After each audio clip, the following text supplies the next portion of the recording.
ग्राम सुंदरपुर में एक छोटा सा खेत था और उस खेत में रहता था एक सीधा साधा गधा गोलू।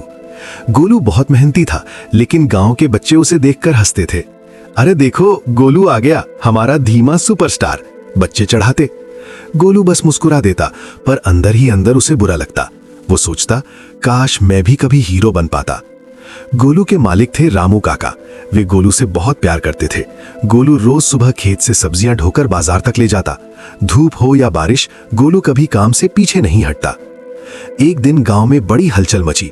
पास के जंगल से खबर आई कि वहां एक जंगली सुअर घुस आया है और खेतों को नुकसान पहुंचा रहा है। सब लोग डर गए, बच्चे घरों में छिप गए।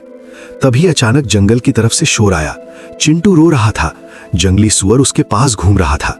गांव वाले दूर खड़े थे, कोई आगे बढ़ने की हिम्मत नहीं कर रहा था। अब क्या करें, सब घबराए हुए थे। तभी गोलू ने चिंटू की आवाज सुनी। उसका दिल तेज धड़कने लगा। अगर मैं कुछ नहीं करूंगा तो चिंटू को खतरा हो सकता है।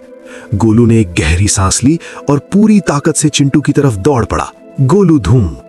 गांव वाले चिल्लाए, अरे गोलू रुक जाओ, लेकिन गोलू नहीं रुका। जैसे ही सुअर चिंटू के पास बढ़ा, गोलू ने जोरदार आवाज में ढेंचू ढेंचू किया और अपने खुर जमीन पर पटकने लगा। सुअर घबरा गया। गोलू ने अपनी पिछली टांगों से इतनी जोरदार लात मारी कि सुअर डरकर जंगल की तरफ भाग गया। चिंटू सुरक्षित था। गांव वाले दंग रह गए। अरे, गोलू ने तो कमाल कर दिया, गधा नहीं, ये तो सच्चा हीरो है। रामू काका ने गोलू को गले लगा लिया। बच्चों ने तालियां बजाईं। गोलू पहली बार इतना खुश था। उसे लगा, आज मेरा सपना पूरा हो गया। अगले दिन गांव में एक छोटा सा सम्मान समारोह रखा गया। गोलू के गले में फूलों की माला डाली गई। चिंटू ने उसके माथे पर तिलक लगाया। सबने कहा, गोलू हमारा रक्षक है। जिंगल। गोलू को बहुत अच्छा लगा, लेकिन कहानी यहीं खत्म नहीं हुई। कुछ दिनों बाद गांव में भारी बारिश हुई। नदी का पानी बढ़ने लगा। रात के समय पानी खेतों की तरफ आने लगा। लोग सो रहे थे। अगर समय रहते सबको खबर नहीं मिलती तो पानी घरों में घुस जाता। गोलू ने सबसे पहले पानी की आवाज सुनी।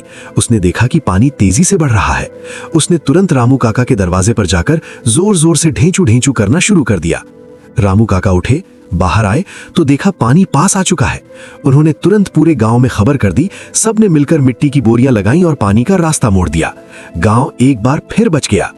अब तो सबको यकीन हो गया था, गोलू सिर्फ गधा नहीं, असली हीरो है। गोलू बहुत खुश था। उसने सोचा, अब तो मैं गांव का सुपरस्टार बन गया हूं, सब मुझे प्यार करेंगे। कुछ दिन तक लोग सच में उसकी तारीफ करते रहे। बच्चे उसके साथ फोटो खिंचवाते, कोई उसे गुड़ खिलाता, कोई गाजर।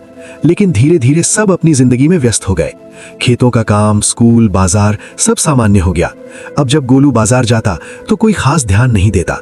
बच्चे फिर कभी कभी हंस देते, अरे हीरो जी आ गए, वे मजाक में कहते और आगे बढ़ जाते। गोलू चुपचाप चलता रहता। एक शाम वो खेत के किनारे बैठा सूरज ढलता देख रहा था। उसने सोचा, मैंने दो बार सबकी जान बचाई, पर अब कोई याद भी नहीं करता।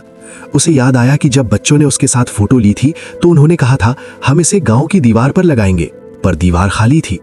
गोलू ने आसमान की तरफ देखा और मन ही मन बोला, काश कोई मुझे सच में पसंद करता, मेरे काम को याद रखता। वो सोच रहा था कि अगर उसकी बहादुरी की कहानी किसी जादुई किताब या बड़े पर्दे पर दिखाई जाती तो शायद उसे बहुत सारे लाइक और सब्सक्राइब मिलते। लॉल। पर असल जिंदगी में सब जल्दी भूल जाते हैं। गोलू ने एक हल्की सी ढेंचू की आवाज निकाली और धीरे धीरे अपने बाड़े की तरफ चला पड़ा। उसने तय किया, चाहे कोई तारीफ करे या ना करे, मैं अच्छा काम करता रहूंगा, क्योंकि असली हीरो वही है जो बिना उम्मीद के मदद करे। लेकिन दिल के किसी कोने में उसे थोड़ा सा दुख था, क्योंकि आज भी उसे कोई लाइक या सब्सक्राइब देने नहीं आया था। Sad horse. और इस तरह गांव का गधा सच में हीरो तो बन गया, पर उसके दिल की छोटी सी इच्छा अधूरी रह गई।